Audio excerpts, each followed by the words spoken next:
இந்த வீடியோ நீங்க பார்த்துருப்பீங்க. ஒருவேளை அந்த குழந்தைங்கள அந்த கார் டிரைவர் இடிச்சிருந்தா யாரோட தப்புன்னு உங்களுக்கு தெரியுமா?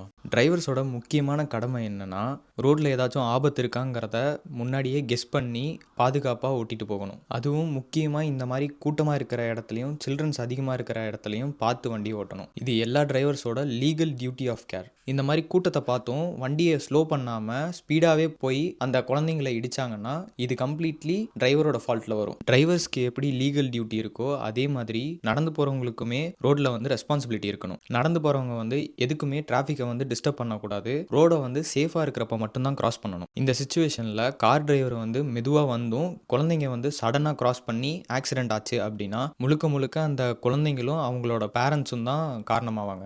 நிறைய கேசஸ்ல 2 சைடுமே தப்ப வந்து ஷேர் பண்ணிப்பாங்க. இத வந்து இன்சூரன்ஸ் கம்பெனி கான்ட்ரிபியூட்டரி நெக்லிஜென்ஸ்ன்னு சொல்லுவாங்க. எக்ஸாம்பிளுக்கு கோர்ட் வந்து டிரைவர் மேல 60% நடந்து போனவங்க மேல 40% ரெஸ்பான்சிபிலிட்டியா எடுத்துப்பாங்க. நீங்க டிராஃபிக் ரூல்ஸ் எல்லாம் சிம்பிளா தெரிஞ்சுக்கிட்டு பாதுகாப்பா வண்டி ஓட்டணும் அப்படின்னு ஆசைப்பட்டீங்கன்னா, இந்த வீடியோக்கு லைக் பண்ணிட்டு இப்பவே டிரைவ் வித் சுஹைப் சேனலை சப்ஸ்கிரைப் பண்ணிக்கோங்க.